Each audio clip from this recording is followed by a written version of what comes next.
Friends, vegetable biryani செய்யறதுக்கு ஒரு பாத்திரத்தில் வந்து 2 டேபிள் ஸ்பூன் ஆயில் சேர்த்துருக்கேன். அதுக்கப்புறமா ஒரு பட்டை, 2 நட்சத்திர சோம்பு, அதுக்கப்புறமா 3 ஏலக்காய், 4 கிராம்பு, 3 வெங்காயம், 3 பச்சை மிளகாய் சேர்த்துருக்கேன். கொஞ்சமாக புதினா, கொத்தமல்லி ஒரு கைப்பிடி அளவு சேர்த்துருக்கேன். இப்போ வந்து தக்காளி சேர்த்துக்கலாம்.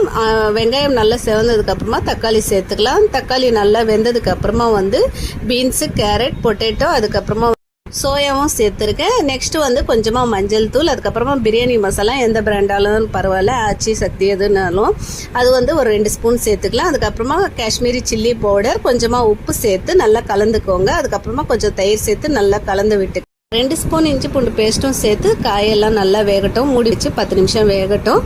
அதுக்கப்புறமா வந்து அரிசி சேர்த்துக்கலாம். நான் வந்து தண்ணியை சூடு பண்ணி வச்சுருக்கேன். அந்த தண்ணியும் ஊற்றிக்கிறேன். 1 கப் பாஸ்மதி அரிசிக்கு 1.5 கப் தண்ணி ஊற்றி போட்டு ரைஸ் வெந்ததுக்கு அப்புறமா லாஸ்ட்டில் நெய் சேர்த்துக்கலாம். அவ்வளோதாங்க.